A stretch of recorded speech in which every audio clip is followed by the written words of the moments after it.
Hello everyone, this is Ashley Tucker. Thank you for joining me today. For today's card, I used the Ornate Love stamp set from Simon Says Stamp's new release.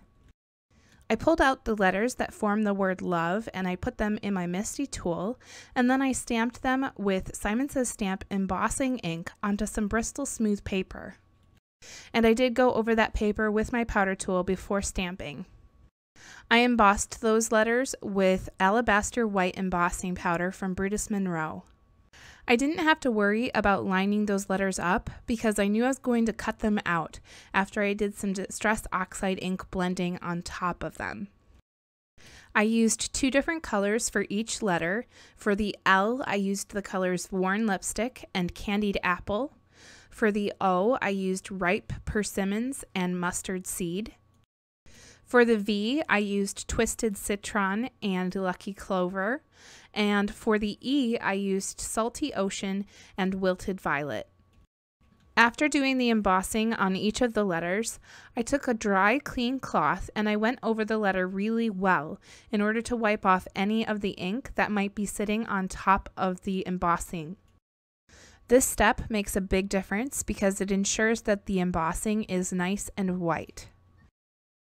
Once the blending was finished, I ran that paper through my scan and cut to cut out each of the letters, and then I started working on this background panel.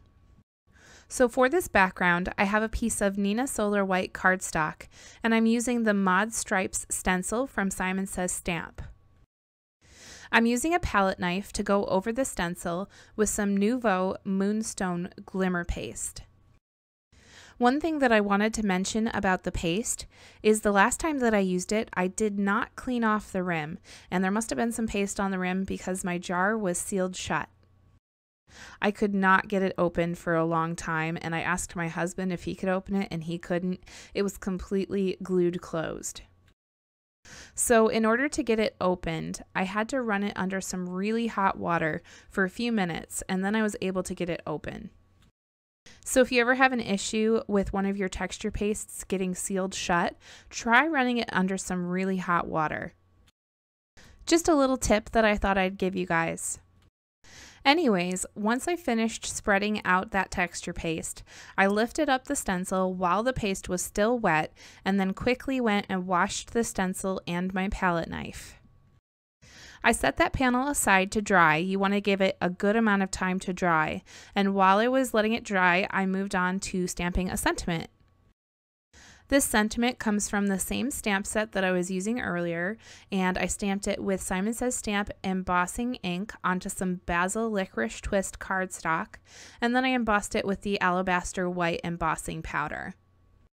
Once my background panel was totally dry, I cut it down to be slightly smaller than an A2 size card, and then I popped it up onto a card base with some foam tape.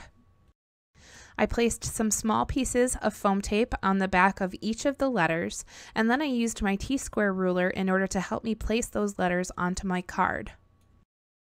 I always like to place the first letter and the last letter first. This helps me to get the spacing right. So I use the T-square ruler in order to make sure that my letters are straight, but I also use it to make sure my word is centered. So when I placed my L and my E, I made sure to place them the same exact amount of space in from the edges of the card. Next, I took the sentiment that I stamped and I fussy cut it out with some scissors, and then I popped it right up onto the word love with some foam tape. Finally, the last thing that I did to finish up this card is I took my Wink of Stella glitter brush and I went over that sentiment. Here's a closer look at the finished card. It's a really clean and simple design, but I think all of those subtle details make it something really special. Thank you for watching today. I hope you really enjoyed this card design featuring the Ornate Love stamp set from Simon Says Stamp. All of the supplies that I used for this card can be found in the description down below. If you enjoyed watching and you have not subscribed to my channel yet, I would encourage you to hit that subscribe button so that you can see all of my future videos. I'm going to be back with a new video on Wednesday. Again, thank you for watching. I appreciate all of you, and I hope you have a good day today.